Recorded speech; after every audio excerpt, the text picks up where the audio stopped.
السلام علیکم. خبریں چلیں گی لگاتار مگر دوسرے زاویے سے. میں ہوں مریم خان اور آپ دیکھ رہے ہیں پاکستان نامہ. یہاں پر بات ہوگی پاکستان کے عوام کی. ہم پہنچائیں گے آپ کی آواز اقتدار کے ایوانوں تک. عوامی مسائل پر بات ہوگی, عدالتوں کی خبر آپ کو دیں گے, جرم داستان, شہر شہر گاؤں گاؤں کا احوال, اور موسم کا حال بتانے والے کیا کہتے ہیں, یہ سب آپ کو بتایا.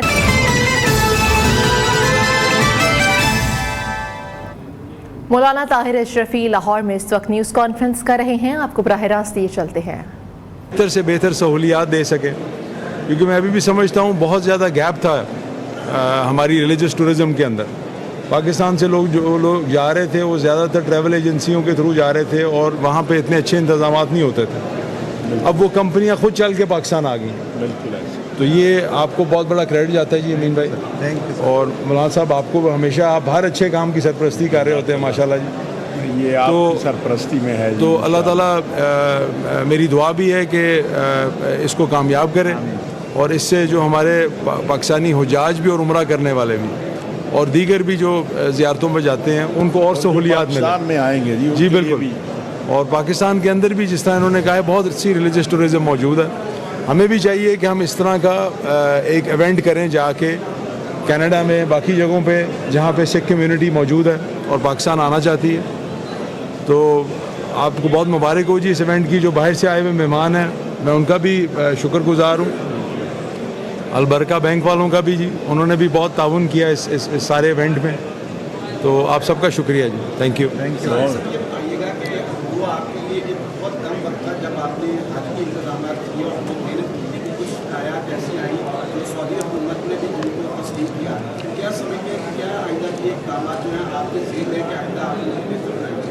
یہ کہ جی جتنا جلدی ہم کر لیں گے نا جی اپنی بکنگز وغیرہ اور باقی معاملات, اتنا ہی زیادہ ہمیں فائدہ ہوگا, کیونکہ سعودی گورنمنٹ نے کافی ٹرانسفارم کر لیا. اب وہ بہت ڈیجیٹائزیشن کے اوپر چلے گئے ہیں. ہمارا یہ ہے کہ ہم آخر تک چیزوں کو چھوڑ دیتے ہیں جس کی وجہ سے بعد میں مشکلات ہوتی ہیں. تو اس دفعہ ہمارا یہ ٹارگیٹ ہوگا کہ ہم جو ہے بہت جلدی جو ہے بکنگز لے لیں اور آگے بھی جو ہے انتظامات بہت جلد کرا لیں, کیونکہ اب فرسٹ کم فرسٹ سروس کے اوپر بیسس کے اوپر جو ہے وہ کام کر رہی ہے سعودی گورنمنٹ.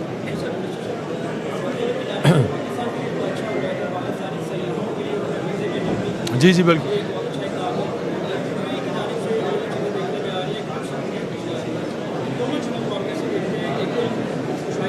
دیکھیں, ہمیں کئی ملکوں نے ہمارے ویزوں میں نرمی کی, لیکن وہ میں سمجھتا ہوں ہمیں خود سوچنا چاہیے. ہماری کچھ حرکات ایسی ہوتی ہیں جس کی وجہ سے وہ نرمی جو ہے سختی میں بدل جاتی ہے.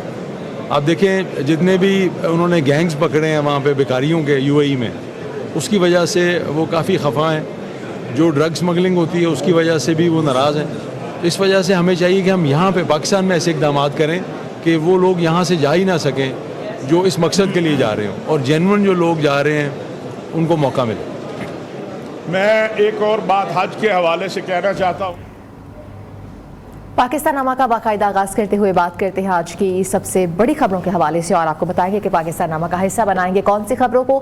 وزیر اعظم کی APC کی کال اور بانی PTI کا گرین سگنل جو کہ سامنے آ چکا ہے, اس حوالے سے بات کی جائے گی. اور بات کی جائے گی ملک میں پھر جلسوں اور دھرنوں کی سیاست کے حوالے سے. اور تیسری بات کریں گے ہم پیٹرول پمپس کی جزوی بندش, صارفین کو مشکلات کا سامنا کرنا پڑ رہا ہے. تو سب سے پہلے بات کرتے ہیں, وزیر اعظم نے کابینہ کمیٹی برائے توانائی کا اجلاس آج طلب کر لیا ہے. بجلی بلوں اور پیٹرول پمپس مالکان کی ہڑتال سے متعلق جائزہ لیا جائے گا. وزیر اعظم کا تمام سیاسی جماعتوں کو آپریشن عزم استحکام پر اعتماد میں لینے کا عزم بھی سامنے آ چکا ہے. سیاسی جماعتوں سے مشاورت کے بعد آل پارٹیز کانفرنس بلائی جائے گی. بانی PTI نے وزیر اعظم کی آل پارٹیز کانفرنس میں شرکت کے لیے گرین سگنل دے دیا ہے. اڈیالہ جیل میں صحافیوں سے غیر رسمی گفتگو کرتے ہوئے کہا کہ یہ قومی ایشو ہے, ملک کی خاطر APC میں شرکت کریں گے. اور دوسری جانب وزیر اعلیٰ خیبر پختونخوا علی امین گنڈا پور کی اڈیالہ جیل میں بانی PTI سے ملاقات ہوئی ہے. علی امین کی بانی PTI سے ملاقات 1.25 گھنٹہ تک جاری رہی. ملکی سیاسی صورتحال, مقدمات اور آل پارٹیز کانفرنس کے حوالے سے تبادلہ خیال کیا گیا. اسلام آباد ہائی کورٹ نے رفاقت تنولی کی بازیابی کی درخواست ہدایات کے ساتھ نمٹا دی ہے۔ چیف جسٹس اسلام آباد ہائی کورٹ جسٹس عامر فاروق نے آئی جی سے کہا، آپ کو پوچھنے کے لیے بلایا تھا، احتجاج کرنے پر بندے کون اٹھا لیتا ہے؟ شوق سے کوئی سڑک پر تو نہیں نکلتا نا، کوئی نہ کوئی وجہ تو ہوگی نا۔ 2 سال سے چالان جمع نہیں ہوا تو پتہ چلتا ہے سسٹم کتنا ناکام ہو چکا ہے۔ عدالت ہو یا حکومت، کسی نے کچھ غلط کیا تو قانون سب کے لیے برابر ہے۔ اس حوالے سے مزید تفصیلات جانتے ہیں ذیشان سید سے۔ ذیشان سید، بڑے سیدھے سیدھے ریمارکس جو کہ سامنے آئے ہیں چیف جسٹس کی جانب سے اسلام آباد ہائی کورٹ کے، مزید کیا تفصیلات ہیں بتائیے گا۔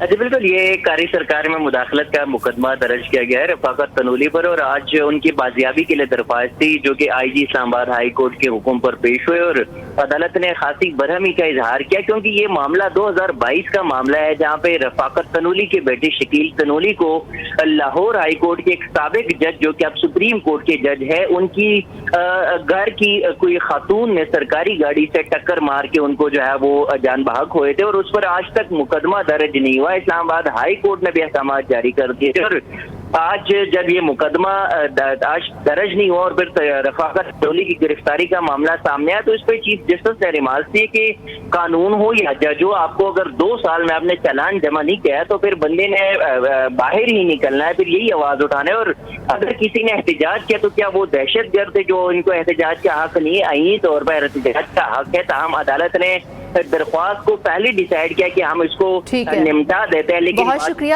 ذیشان سید، آپ نے تفصیلاً ہمیں اپڈیٹ کیا۔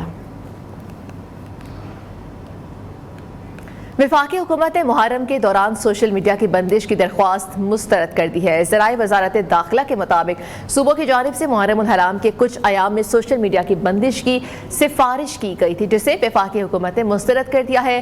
فیس بک، ٹک ٹاک، واٹس ایپ سمیت دیگر سوشل میڈیا اپلیکیشنز بند نہیں کی جائیں گی۔ طارق عزیز ہمارے ساتھ موجود ہیں، طارق عزیز سے ہم مزید تفصیلات جانتے ہیں جو کہ نمائندہ خصوصی بھی ہیں۔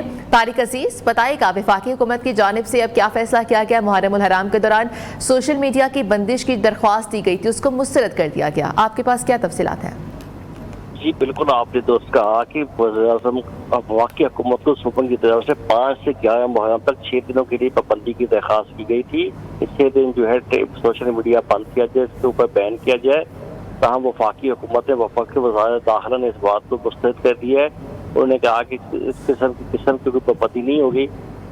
5 محرم سے لے کے 6 سے لے کے 11 تک جو ہے موبائل فونز اور سوشل میڈیا روٹین کی طرح بحال رہیں گے، اور تاہم یہ صوبوں کی طرف کے تحفظات آئے تھے۔ سب سے پہلے پنجاب حکومت کی طرف سے یہ ایک تصویر پیش کی گئی تھی جس کو وفاقی حکومت نے مسترد کر دیا ہے، اور حتمی یہ فیصلہ کیا گیا کہ محرم کے دنوں کے درمیان جو ہے سوشل میڈیا اور نیٹ کی کسی قسم کے اوپر پابندی نہیں ہوگی۔ ٹھیک ہے، بہت شکریہ اپڈیٹ کرنے کے لیے۔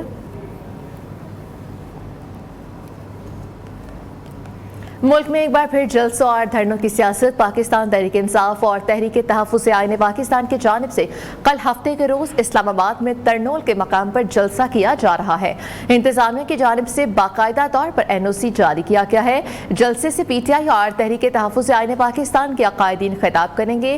مزید تفصیلات فیض الحسن ملک سے جانتے ہیں، نیو نیوز کے نمائندے۔ جی فیض الحسن ملک، بتائیے گا باقاعدہ طور پر NOC بھی جاری کیا گیا ہے، کیا اس کے بعد پکڑ دھکڑ تو نہیں کی جائے گی اور کیا کنڈیشنز رکھی گئی ہیں جلسے کے لیے؟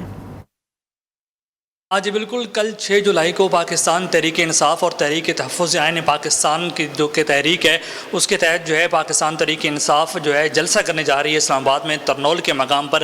باقاعدہ طور پر جو پاکستان تحریک انصاف کے اسلام آباد کے جو صدر ہیں عامر مغل، ان کی جانب سے 26 جون کو DC آفس اسلام آباد میں درخواست جمع کروائی گئی تھی جلسے کی اجازت نامے کے حوالے سے، مگر ان کو جب اجازت نامہ نہیں ملا تو انہوں نے کل اسلام آباد ہائی کورٹ سے رجوع کیا، اور اسلام آباد ہائی کورٹ میں DC آفس کی جانب سے یہ اطلاع دے دی گئی کہ ان کو NOC جاری کر دیا گیا ہے اور پاکستان تحریک انصاف کو باقاعدہ طور پر اجازت نامہ دے دیا گیا ہے، اور جو مقام ہے پاکستان تحریک انصاف کے جلسے کا وہ اسلام آباد میں ترنول چوک پر رکھا گیا ہے۔ قائدین بھی یہاں پر شریک ہوں گے اور خطابات بھی کریں گے جس میں پاکستان تحریک انصاف کی مرکزی قیادت بھی شرکت کرے گی، جس میں سے اسد کیسر ہیں چیئرمین پاکستان تحریک انصاف، برستر گور خان ہیں، عمر ایوب ہیں، اور KPK کے جو وزیر اعلیٰ ہیں علی مین گنڈا پور خان وہ بھی یہاں پر شرکت کریں گے، محمود خان اچکزئی بھی یہاں پر شرکت کریں گے اور خطابات بھی کریں گے۔ یہ جلسہ جو ہے یہ بانی PTI کے جو ہے ان کی رہائی کے حوالے سے بھی یہ جلسہ رکھا گیا ہے. تحریک کا آغاز کیا جا رہا ہے اس حوالے سے پاکستان تحریک انصاف کی جانب سے, اور ملک میں جتنی بھی مہنگائی ہے اس کے خلاف بھی جلسہ رکھا گیا ہے, جس میں اسلام آباد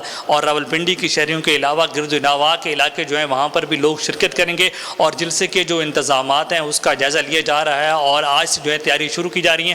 کل جو ہے شام کے وقت 6 جولائی جو ہے ہفتے والے دن پاکستان تحریک انصاف کی جانب سے اسلام آباد میں ترنول کے مقام پر یہ جلسہ کیا جائے گا, اور جلسے کی جو اجازت ہے باقاعدہ طور پر انتظامیہ سے لی گئی ہے. ٹھیک ہے, بہت شکریہ اپڈیٹ کرنے کے لیے. آگے بڑھتے بات کریں, جماعت اسلامی 12 جولائی کو ڈی چوک پر دھرنا دے گی. ترجمان جماعت اسلامی کے مطابق دھرنے کی تیاریوں کا آغاز کر دیا گیا ہے. دھرنے کے لیے 21 انتظامی کمیٹیاں تشکیل دی گئی ہیں. مزید تفصیلات کیا ہیں وہ جانتے ہیں ہم جاوید نور سے. جی جاوید نور, بتائے گا اس حوالے سے جو دھرنا دیا جائے گا اس میں کیا انتظامات کیے جا رہے ہیں؟ جی, حکومت کی جانب سے حالیہ بجٹ میں لگائے گئے ٹیکسز اور مہنگائی کے خلاف جماعت اسلامی نے اسلام آباد میں دھرنا دینے کا اعلان کیا ہے. یہ دھرنا 12 جولائی کو دیا جائے گا اور اس کے لیے ڈی چوک کا انتخاب کیا گیا ہے پارلیمنٹ ہاؤس کے سامنے. جماعت اسلامی نے اس حوالے سے مشاورتی عمل بھی شروع کر رکھا ہے اور دھرنے کے انتظامات کے لیے 21 کمیٹیاں تشکیل دی گئی ہیں. 1000 سے زائد افراد پر مشتمل یہ کمیٹیاں دھرنے کا انتظام کریں گی. اس حوالے سے شرکاء کے لیے قیام و طعام کا انتظام, سیکیورٹی اور دیگر جو انتظامات ہیں وہ اس کمیٹی کے ذمہ ہیں, جبکہ ڈی چوک پر دھرنے کے لیے مقامی انتظامیہ سے اجازت کے لیے رابطے بھی شروع کر دیے گئے ہیں, اور مختلف جو کمیٹیاں ہیں انہوں نے مختلف سیاسی جماعتوں سے حمایت کے حصول کے لیے بھی رابطوں کا آغاز کر دیا ہے. ٹھیک ہے, بہت شکریہ اپڈیٹ کرنے کے لیے. حکومت کی جانب سے بجلی صارفین کو پروٹیکٹڈ اور نان پروٹیکٹڈ ٹیرف لگانے کا اقدام عدالت میں چیلنج کر دیا گیا ہے. شہری ملک احتشام نے لاہور ہائی کورٹ میں درخواست دائر کر دی ہے. درخواست میں وفاقی حکومت, چیئرمین نیپرا سمیت دیگر کو فریق بنایا گیا ہے. درخواست میں استدعا کی گئی ہے کہ عدالت وزارت توانائی کے نوٹیفیکیشن کو غیر قانونی قرار دے. درخواست میں وفاقی حکومت, چیئرمین نیپرا اور اس کے علاوہ کیسکو سمیت دیگر کو فریق بنایا گیا ہے. عدالت وزارت توانائی کے نوٹیفیکیشن کو غیر قانونی قرار دے, یہ استدعا کی گئی ہے. یہاں پر ایک بریک شامل کریں گے.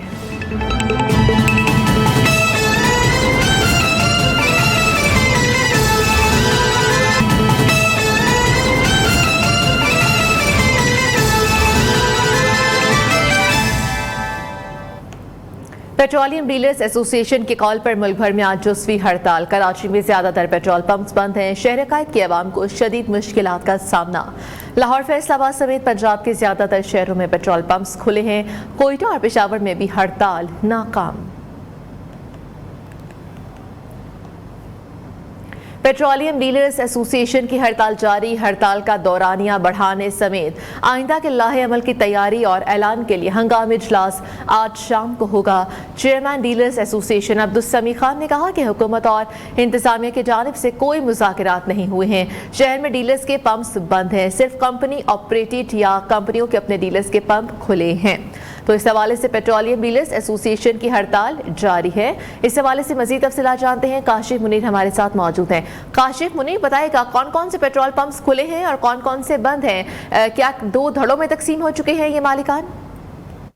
پاکستان پیٹرولیم ڈیلر ایسوسی ایشن کی اپیل پر جو ہے وہ ملک بھر میں اور کراچی میں جو ہے وہ پیٹرول پمپ کی جو ہے وہ جزوی ہڑتال جاری ہے. اب میں جس پیٹرول پمپ کے سامنے کھڑا ہوں یہ آپ دیکھ سکتے ہیں کہ بند ہے. 50 سے 60 کے قریب یہ وہ پیٹرول پمپس ہیں یا تو جو کمپنیاں چلا رہی ہیں یا اپنے ڈیلرز کے ذریعے چلوا رہی ہیں. اس کے علاوہ جو ڈیلرز کے اپنے پیٹرول پمپس ہیں, جو ڈیلر ایسوسی ایشن ہیں, ان کے تمام پمپس جو ہیں وہ سخت بند ہیں. ڈیلرز نے آج شام کو 6 بجے ہنگامی اجلاس طلب کر لیا ہے جس میں یہ فیصلہ کیا جائے گا کہ یہ جو ڈیلرز نے آج ہڑتال کی ہوئی ہے یہ 24 گھنٹے تک رہے گی یا اس کو مزید بڑھایا جا سکتا ہے. 6 بجے اجلاس شروع ہوگا اور اس کے بعد جو ہے وہ فیصلہ کیا جائے گا کہ ہڑتال ختم کرنی ہے یا جاری رکھی جائے. چیئرمین پیٹرولیم ڈیلر ایسوسی ایشن عبدالسمیع خان کا کہنا ہے کہ حکومت کی جانب سے تاحال کوئی مذاکرات نہیں ہوئے ہیں, کوئی بات چیت نہیں ہوئی ہے. ان کا کہنا ہے کہ کراچی میں جو یومیہ پیٹرول اور ڈیزل کی جو کھپت ہے وہ 35 سے 40 لاکھ لیٹر ہے انہوں نے عوام سے یہی کہا ہے کہ جب تک ان کے مطالبات نہیں مان لی جاتے وہ اپنی ہڑتال کو جاری رکھیں گے. تاہم اس کا جو فیصلہ ہے ڈیلر آج شام کو 6 بجے اجلاس کے بعد کریں گے کہ یہ ہڑتال اب کب ختم کرنی ہے. ٹھیک ہے کاشف منیر، بہت شکریہ. پیٹرولیم ڈیلرز ایسوسی ایشن کی ہڑتال پر بھی پیپلز بس سروس انتظامیہ کا بس سروس بند کرنے سے انکار. ہڑتال کے روز بھی پیپلز بس سروس اپنے روٹس پر روان دوا ہیں. مزید کیا تفصیلات ہیں وہ ہم جانتے ہیں حماد یوسف سے کراچی سے. جی حماد یوسف، پیپلز بس سروس کو بھی ہڑتال کے طور پر بند کیا جائے گا آج؟ جی، پیٹرول ڈیلر ایسوسی ایشن کی ہڑتال سے جہاں عوام کو مشکلات پیش آئی ہیں وہیں ٹرانسپورٹرز کو بھی پریشانی کا سامنا ہے. پیٹرول پمپس بند ہونے کے باعث مختلف ٹرانسپورٹرز نے جو ہے وہ اپنی بسز بند کر دی ہیں اور جو ہے وہ شہریوں کو مشکلات درپیش ہیں. اسی کے ساتھ پیپلز بس سروس کی انتظامیہ نے جو ہے وہ بس سروس بند کرنے سے انکار کر دیا ہے. کراچی کی سڑکوں پر تمام روٹس پر پیپلز بس سروس رواں دواں ہے. اس وقت میں ٹاور پہ موجود ہوں. میرے کیمرہ مین شامیر آپ کو دکھائیں کہ میرے میں پیپلز بس سروس جو ہے وہ کھڑی ہیں اور وہ عوام کی خدمت میں مصروف عمل ہیں. یہاں پر تمام روٹس کی بسز جو ہے وہ کھڑی ہیں. تقریباً 3 سے 4 روٹس کی جو بسز ہیں وہ ٹاور تک آتی ہیں جس میں R1, R9, R4 اور R3 شامل ہیں. تمام روٹس پر جو ہے وہ اپنی بسز شیڈول کے حساب سے چلائی جا رہی ہیں. پیپلز بس سروس کے انتظامیہ کا یہ کہنا ہے کہ ہڑتال کے روز بھی جو ہے وہ پورے دن پیپلز بس سروس معمول کے مطابق اپنے جو ہے وہ روٹس پر چلے گی. دیگر بسز کے بند ہونے کی وجہ سے شہریوں کو تھوڑی مشکلات پیش آ رہی ہیں. جہاں پر پیپلز بس سروس نہیں چلتی وہاں پر شہریوں کو تھوڑی مشکلات پیش آ رہی ہیں، لیکن جہاں پر پیپلز بس سروس کے روٹس ہیں وہاں شہری جو ہے وہ پبلک ٹرانسپورٹ میں سفر کر رہے ہیں. کیونکہ پیٹرول پمپ بند ہونے کی وجہ سے شہریوں کو جو پیٹرول نہیں مل رہا تو شہری اپنی گاڑیاں چھوڑ کر پبلک ٹرانسپورٹ کی طرف جو ہے ان کا رجحان بڑھ گیا ہے اور پبلک ٹرانسپورٹ پر لوگ سفر کر رہے ہیں. جی ٹھیک ہے، بہت شکریہ. پیٹرول ڈیلرز ایسوسی ایشن کی ہڑتال کراچی کے متعدد پیٹرول پمپس بند نہ ہونے سے شہری رل گئے ہیں. بند ہونے سے شہری رل گئے، کہتے ہیں کہ حکومت اور ڈیلرز کے جھگڑوں میں عوام پریشان ہوتی ہے. اس حوالے سے شہریوں کا مزید کیا کہنا ہے وہ آپ کو دکھاتے ہیں.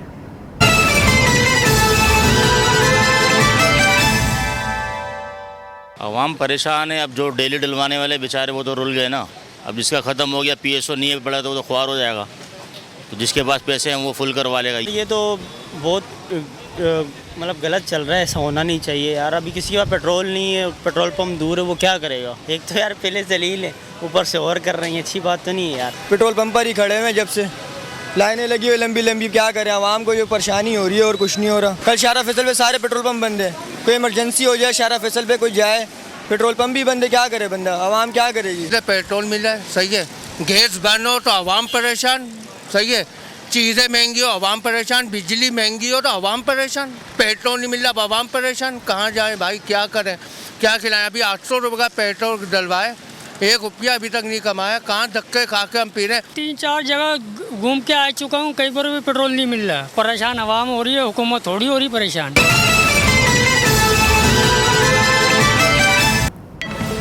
Welcome back. وزیر اعلیٰ پنجاب مریم نواز شریف کا عوام کو ریلیف دینے سے متعلق بڑا فیصلہ. 200 یونٹ بجلی استعمال کرنے والے صارفین کو مفت سولر دینے کا اعلان کیا گیا ہے. منصوبوں سے پیسے منتقل کر کے عوام کو ریلیف دینے کا فیصلہ. 200 یونٹ سے 500 یونٹ والے صارفین کو سولر کے لیے بغیر سود قرضہ دینے کا فیصلہ کیا گیا ہے. اس حوالے سے بات کرتے ہیں وقاص قوری. وقاص قوری، 200 یونٹ استعمال کرنے والوں کو اب مفت سولر پینل دیے جائیں گے، کیا تفصیلات ہیں؟ جی بالکل، وزیر اعلیٰ پنجاب مریم نواز نے پنجاب حکومت کو یہ ہدایت کی ہے کہ 200 یونٹ بجلی استعمال کرنے والے صارفین کو سولر دیا جائے اور اس منصوبے پر جو کام ہے وہ تیز کیا جائے. بجٹ میں آلریڈی اس منصوبے کا جو ہے وہ اعلان کیا گیا تھا. بجلی کے بڑھتے ہوئے بل پر وزیر اعلیٰ مریم نواز نے بہت تکلیف کا اظہار کیا ہے. ان کا کہنا ہے کہ 200 یونٹ تک والے صارفین کو سولر کے لیے بغیر سود قرضہ جو ہے وہ فراہم کیا جائے گا. اس کے علاوہ بتدریج جو ہے وہ 200 سے 500 یونٹ تک کے صارفین کو سولر لگانے کے لیے 75% تک رقم بطور قرضہ جو ہے وہ دی جائے گی. جی ٹھیک ہے وقاص قوری، بہت شکریہ اپڈیٹ کرنے کے لیے.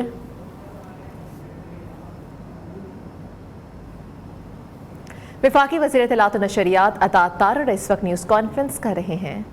پاکستان کے لیے جذبات تھے اور وزیر اعظم کے لیے میاں نواز شریف کے جو جذبات تھے ان کی بہت قدر ہے اور انہوں نے پاکستان کے ساتھ شراکت داری کو بڑھانے کے حوالے سے بھرپور انداز میں گفتگو کی. تاجکستان کے بعد جو قزاقستان میں شنگھائی تعاون تنظیم کا سربراہی اجلاس ہوا, اس میں تمام جو ممالک شامل تھے, وہاں پہ بھی جو سائیڈ لائنز پہ میٹنگز ہوئیں, وزیر اعظم کے تمام جو ممالک شامل تھے وہاں پہ بھی جو سائیڈ لائنز پہ میٹنگز ہوئیں, وزیر اعظم کی روسی صدر ولادیمیر پوتن کے ساتھ جو ملاقات ہوئی اس میں بھی بہت گرم جوشی دیکھنے میں آئی.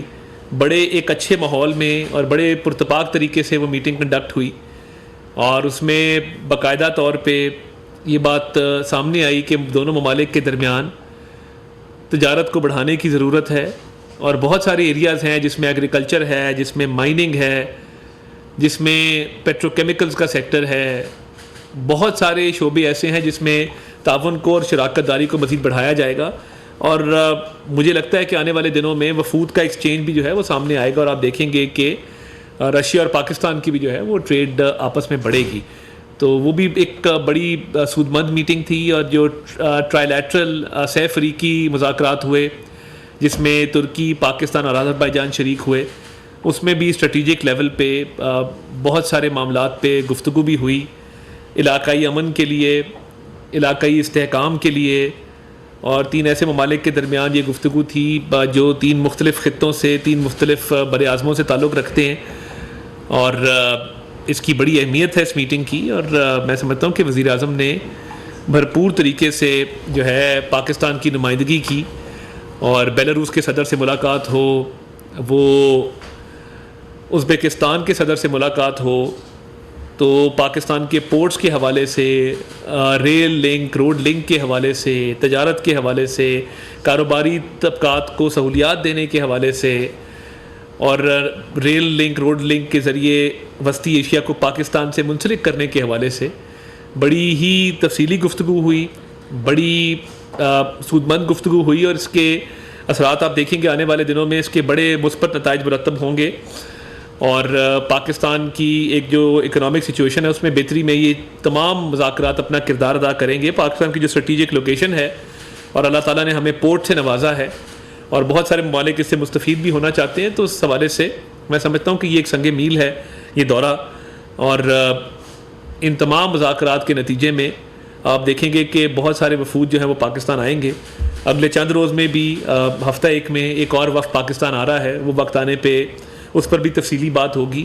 مگر اب یہ آنے جانے کا سلسلہ لگا رہے گا, اور اس کے نتائج اچھے مرتب ہوں گے. اور جو معاہدے سائن ہو رہے ہیں, اسٹریٹجک پارٹنرشپ کا معاہدہ سائن ہوا تاجکستان میں, ایک ہائی لیول اسٹریٹجک پارٹنرشپ کا معاہدہ تھا, اور ایم او یوز بھی سائن ہوئے. مگر میں یہ سمجھتا ہوں کہ ٹریڈ کی والیوم کو بڑھانے کے حوالے سے اور انویسٹمنٹ کو بڑھانے کے حوالے سے معاملات بہت آگے بڑھے ہیں, اور ہم اس میں پورا کردار ادا کریں. اور وزیر اعظم نے جو ڈپلومسی اپنائی ہے میں سمجھتا ہوں اس سے بہت فائدہ ہوا. اور میں خصوصی طور پہ ذکر کرنا چاہوں گا کہ فلسطین کے حوالے سے جن واشکاف الفاظ میں اور جو واضح اور دو ٹوک موقف وزیر اعظم پاکستان نے شنگھائی تعاون تنظیم کے سربراہی اجلاس میں اپنایا, وہ تاریخی تھا.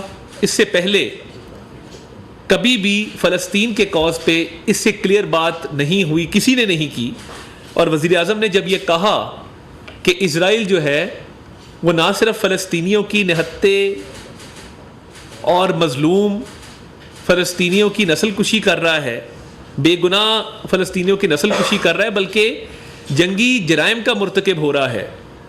اور جو 37,000 افراد جن کو شہید کیا گیا, جن میں خواتین اور بچے شامل ہیں, یہ بھی انہوں نے ذکر کیا. وزیر اعظم نے مزید یہ کہا کہ 20 لاکھ لوگ نقل مکانی کرنے پر مجبور ہیں, اور جو غزہ کی اور رفح کی صورتحال ہے جس میں اسپتالوں پر بمباری کی جا رہی ہے, تو وزیر اعظم نے بہت واضح طور پہ یہ کہا کہ اسرائیل کو جواب دہ کیا جائے, اسرائیل مسٹ بی ہیلڈ اکاؤنٹیبل.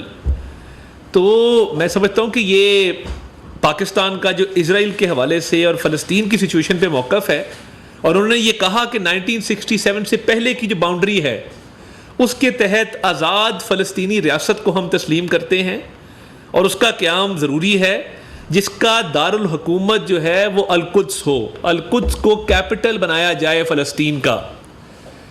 فلسطینیوں کے حق میں, غزہ کے رفح کے رہائشیوں کے حق میں وہاں کے جو باشندے ہیں ان کے حق میں جس طریقے سے یہ آواز اٹھائی گئی ہے یہ ہر پاکستانی کے دل کی آواز ہے، اور وزیر اعظم نے پاکستان کا موقف رکھتے ہوئے ہر پاکستانی، وہ کسی پولیٹیکل پارٹی سے ہو، وہ کسی رنگ نسل مذہب سے ہو، ان کے دل کی ترجمانی کی ہے کہ جو مظالم ڈھائے جا رہے ہیں فلسطین میں، جو ظلم کے پہاڑ توڑے جا رہے ہیں، اس کی مذمت تو ہم کرتے رہے ہیں، مگر ہم نے اب یہ کہا ہے اور یہ پاکستان کا موقف وزیر اعظم نے بڑی دلیری سے اور بڑی ہی ان ایمبیگوس ٹرمز میں دنیا کے سامنے رکھا ہے، اور ایک ایسے پلیٹ فارم پہ رکھا ہے کہ جس پلیٹ فارم کی بڑی ورتھ ہے دنیا میں، کہ اسرائیل کو اکاؤنٹیبل کیا جائے اور سیز فائر کرایا جائے اور آزاد فلسطینی ریاست جو ہے اس کا قیام عمل میں لایا جائے جو 1967 سے پہلے کی باؤنڈری القدس اس کا کیپٹل ہو. تو یہ دیکھیں یہ بہت بڑی میں سمجھتا ہوں ایک اچیومنٹ ہے.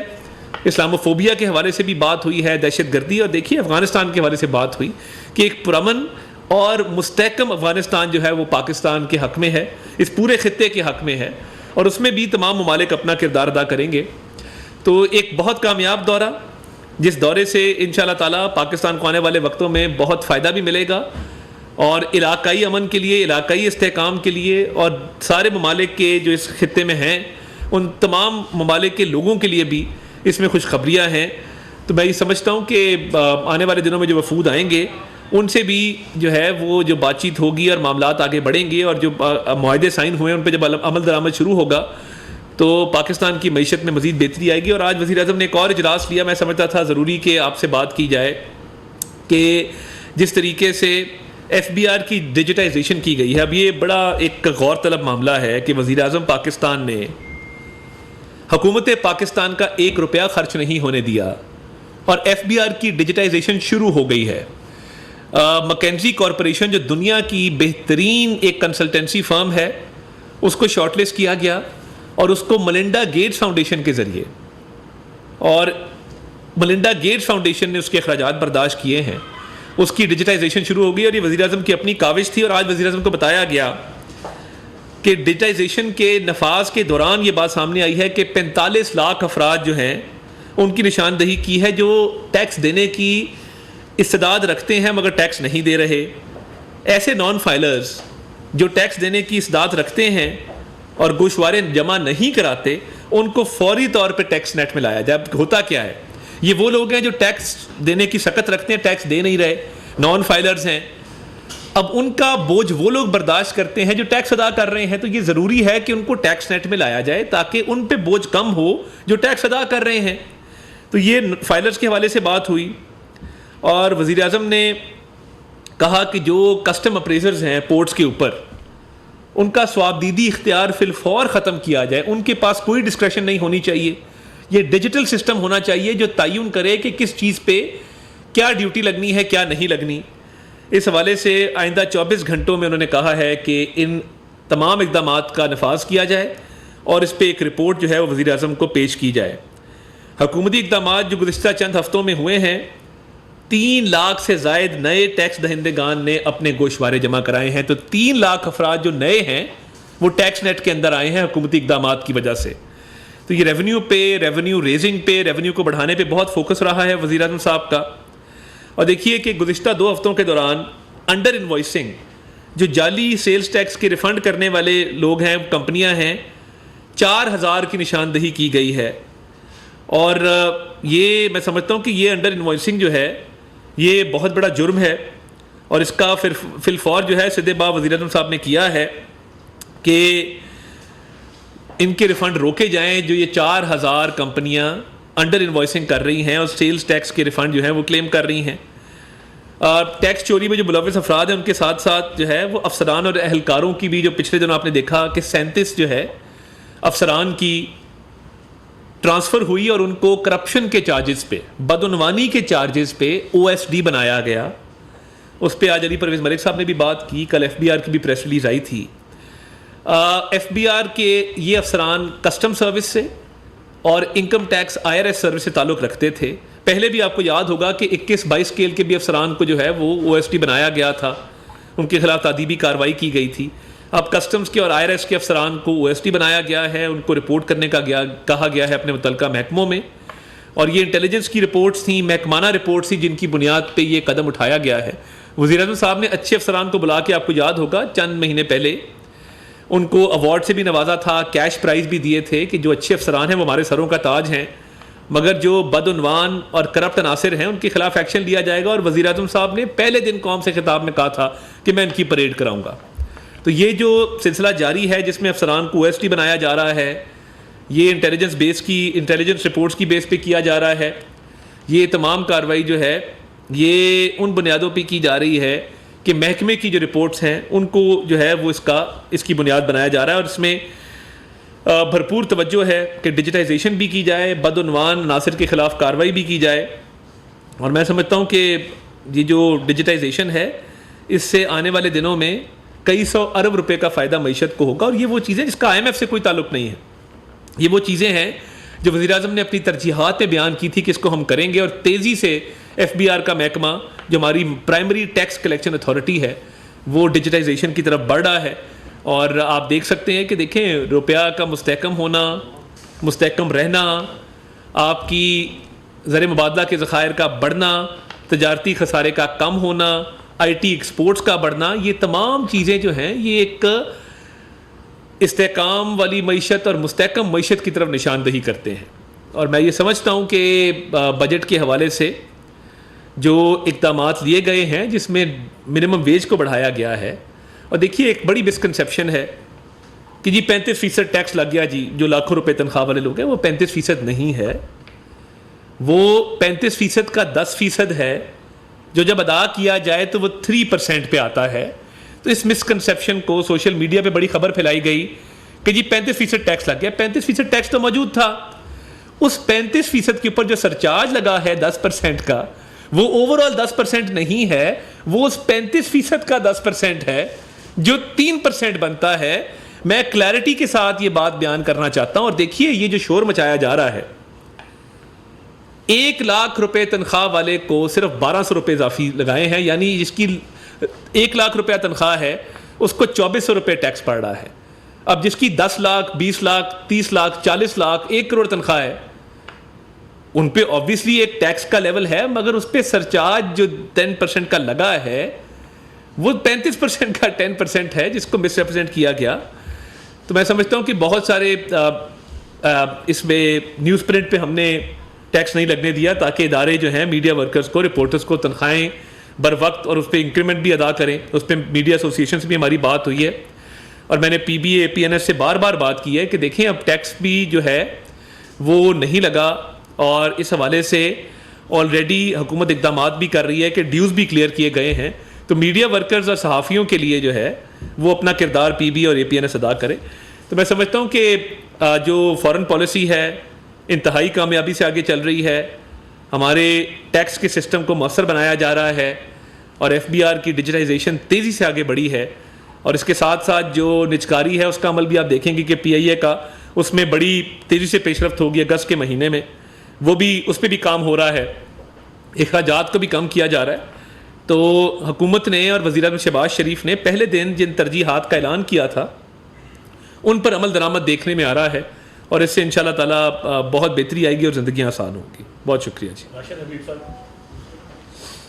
یہ آپ نے کہا کہ ٹریڈ کے حوالے سے بہت کامیاب نظر آ, جی کن کن شعبوں میں جو ہے وہ اور کب تک جو پاکستان کے ٹریڈرز ہیں وہ استفادہ کر پائیں گے؟ دیکھیے ایک تو بہت اسپیسیفک بات ہوئی ازبکستان کے جو صدر ہیں ان کے ساتھ کہ ترمز اور کراچی کو آپس میں ایک ایسی شراکت داری کی جائے کہ ترمز میں ایک ویئر ہاؤس بنے اور ایک کراچی میں بنے, کہ کراچی میں جو ازبک ہمارے بزنس مین ہیں وہ مستفید ہو سکیں کراچی پورٹ سے, اور ہمارے بزنس مین ترمز کے ویئر ہاؤس سے مستفید ہو سکیں.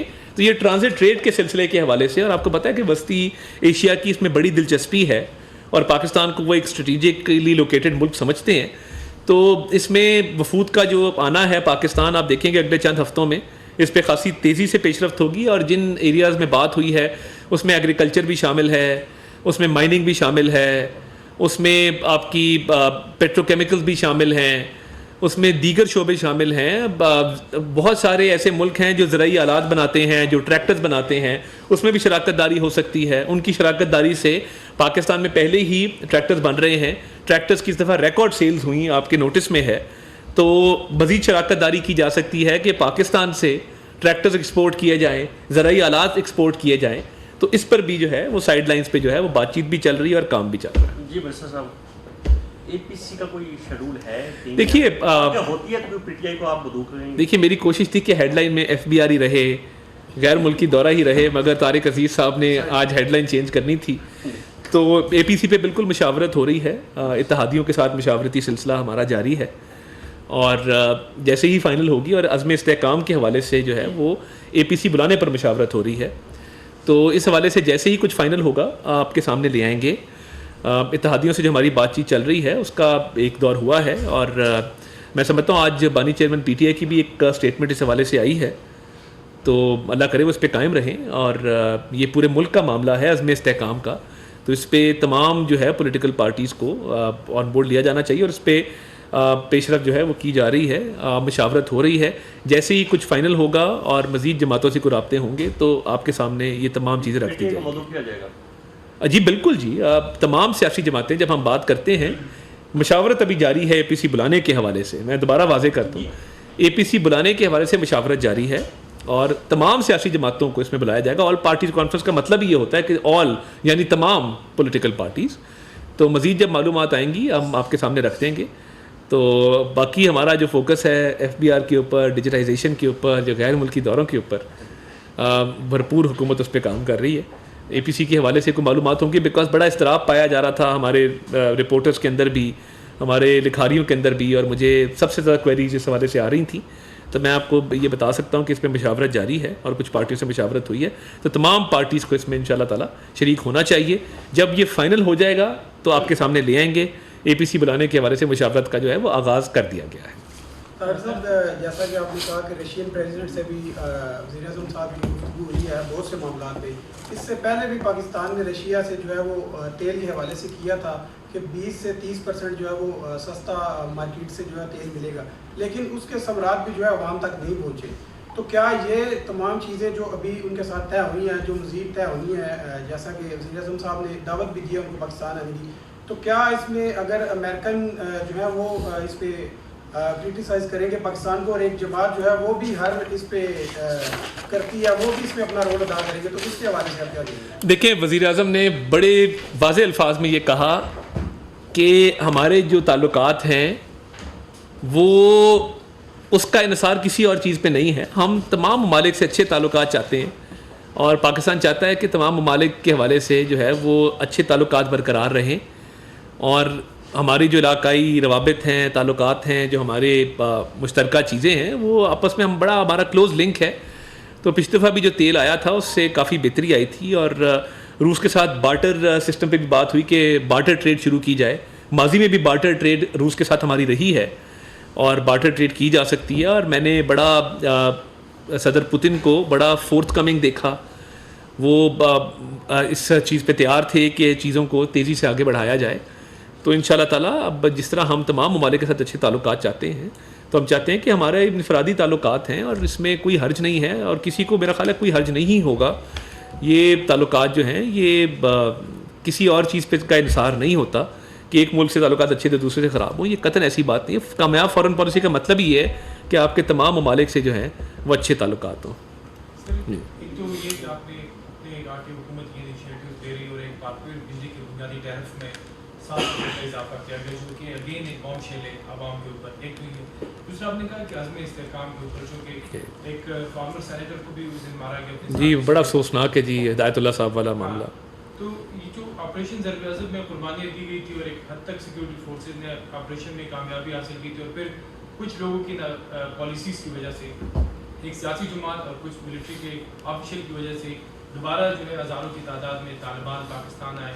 تو کیا اے پی سی میں سے کوئی ایجنڈا سے غور آئے گا کہ ان کے خلاف بھی کارروائی ہونی چاہیے جن کی فیلور کی وجہ سے اب دوبارہ پاکستانی عوام مر رہے ہیں؟ دیکھیے, ایک تو پہلی بات یہ ہے کہ اس پہ بھی مشاورت ہو رہی ہے.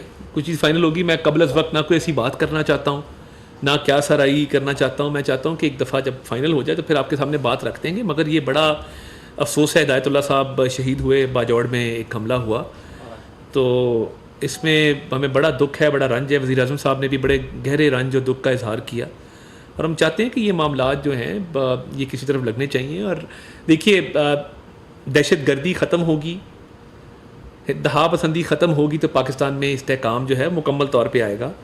اور یہ دہشت گرد جو ہیں، نہ ان کا کوئی رنگ ہے، نہ نسل ہے، نہ مذہب ہے، یہ پاکستان کے خلاف ہیں، یہ پاکستان کے نظریے کے خلاف ہیں. جو بھی گوادر پہ اٹیک کرتا ہے، جو بھی ہمارے ایک سینیٹر پہ اٹیک کرتا ہے، جو بھی ایک کسی ماں کے بیٹے کے اوپر اٹیک کرتا ہے، یا پاکستان کو وہ عدم استحکام کا شکار کرنا چاہتا ہے، تو وہ پھر پاکستان کے دشمنوں کے ہاتھ میں کھیل رہا ہے، اور اس کی اجازت نہیں دی جا سکتی. تو اس پہ انشاءاللہ تعالیٰ اکٹھے ہوں گے اور کوئی نہ کوئی لاہ عمل اختیار کریں گے. مطلب سہولت کاروں کے خلاف بھی آپ کارروائی کریں؟ دیکھیے عزم استحکام ایک ویژن کا نام ہے، آپریشن کی تو بات نہیں ہوئی، ایک ویژن کا نام ہے جس کے تحت سلیپر سیلز ہیں، سہولت کار ہیں. دیکھیے اس پہ بڑا ایک مربوط حکمت عملی کی ضرورت ہے، نیشنل ایکشن پلان کو ریوائیو کرنے کی ضرورت ہے. تو یہی جی اس پہ کل اویس لغاری صاحب نے بڑی تفصیلی بات کی، اور ان سے میں نے گزارش کی ہے کہ وہ اس پہ ایک پریس کانفرنس کریں گے اور وہ ایکسپلین کریں گے کہ یہ سلیبس کے حوالے سے فائنل فیصلہ کیا ہے. کیونکہ آپ کو پتہ ہے کہ نیپرا کے ایک ٹیرف کے حوالے سے پاور ڈویژن ایک پوزیشن لی ہے، تو وزیر توانائی اویس لغاری صاحب اس پہ واضح طور پہ اپنا موقف بیان کریں گے، اور کل آپ سے وہ انشاءاللہ تعالیٰ انٹریکٹ کریں گے. بہت شکریہ جی. دیکھیے میں سمجھتا ہوں آج میں پہلے اس پہ بات نہیں کی، مگر آج بات کروں گا کیونکہ اسلام آباد ہائی کورٹ نے اس معاملے کو ٹیک اپ کیا ہے. ایک غریب آدمی سرکاری گاڑی ایک کسی اعلیٰ عہدیدار کی غالباً صاحبزادی تھیں یا جو بھی تھا، ابھی تک جو ہے وہ پرچہ بھی سنا ہے کہ وہ نامعلوم افراد کے خلاف درج ہوا ہے. اور یہ تنولی صاحب بڑے خوددار آدمی ہیں، غریب آدمی مگر خوددار آدمی ہے، جس نے اپنے بیٹے کا خون شاید معاف نہیں کیا. تو میں اسلام آباد پولیس کو کہوں گا کہ اس میں بالکل جو ہے وہ غیر جانبداری کا مظاہرہ کریں. جس طرح کوئی بھی معاملہ آتا ہے سامنے، یہ حادثہ ہوا، اس میں 2 لوگوں کی جان گئی، تو اس کی شفاف تحقیقات ہونی چاہیے. تو اس حوالے سے آج اسلام آباد ہائی کورٹ میں بھی بات ہوئی کہ احتجاج تو ان کا حق تھا. اب ایک دیکھیں نا، ایک شخص کا بیٹا بھی مر جائے، اب پرچہ بھی نہ ہونے دیں اور گرفتاری بھی ان کی ڈال دیں، جس کا بیٹا مرا گرفتاری ان کی ڈل جائے، تو میں سمجھتا ہوں یہ افسوسناک ہے.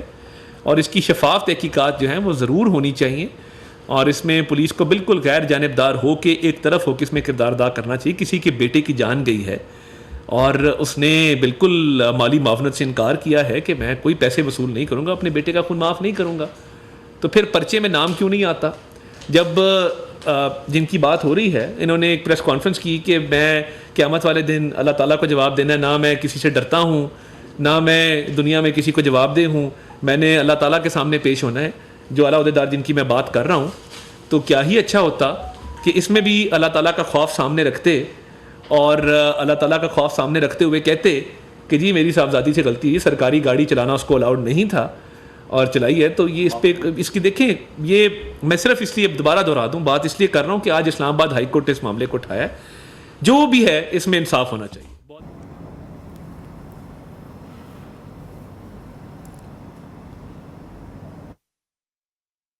سے میں ڈی سی صاحب کے ساتھ رابطے میں ہوں، کیونکہ یہ کورٹ میں انڈر ٹیکنگ دے کر آئے ہیں، کورٹ میں NOC دیا ہے، کورٹ کے آرڈر کی نگرانی میں ہم یہ جلسہ کر رہے ہیں. اور پھر کیا کیا، اور یہ بھی ہم پچھلے 3 سے 4 مہینوں میں لگے ہوئے تھے جلسے کے لیے، جو کہ اب ہمیں اجازت ملی ہے. پھر اس کے بعد رات انہوں نے مجھے کہا کہ جی صبح 9 بجے میرا بندہ جائے گا آپ کو سائٹ پہ ساری چیزیں سیٹ کر دے گا. ہمیں پتہ ہے جگہ کا، ہم کر رہے ہیں، لیکن ہم اس لیے احتیاط. پی ٹی آئی رہنما کی نیوز کانفرنس جاری تھی، یہاں پر ایک بریک شامل کرتے ہیں.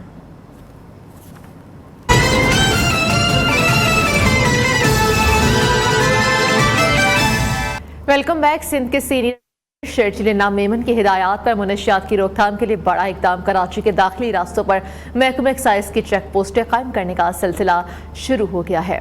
سندھ کے سینئر وزیر شرجیل انعام میمن کی ہدایات پر ایکسائز نارکوٹکس کنٹرول کی بھاری نفری آج سے ہی مختلف مقامات پر سنیپ چیکنگ کا سلسلہ شروع کرے گی. صوبائی وزیر شرجیل انعام میمن نے کہا کہ چیک پوسٹوں کے قیام کا مقصد منشیات کی ترسیل روکنے کے نظام کو مؤثر بنانا ہے، جبکہ مختلف مقامات پر نفری کی تعیناتی فوری طور پر مؤثر ہوگی. منشیات کے خلاف مؤثر کارروائیوں کے لیے نارکوٹکس کنٹرول ونگ کو مضبوط بنانا حکومت سندھ کا عزم ہے. ایک شارٹ بریک یہاں پر شامل کریں گے.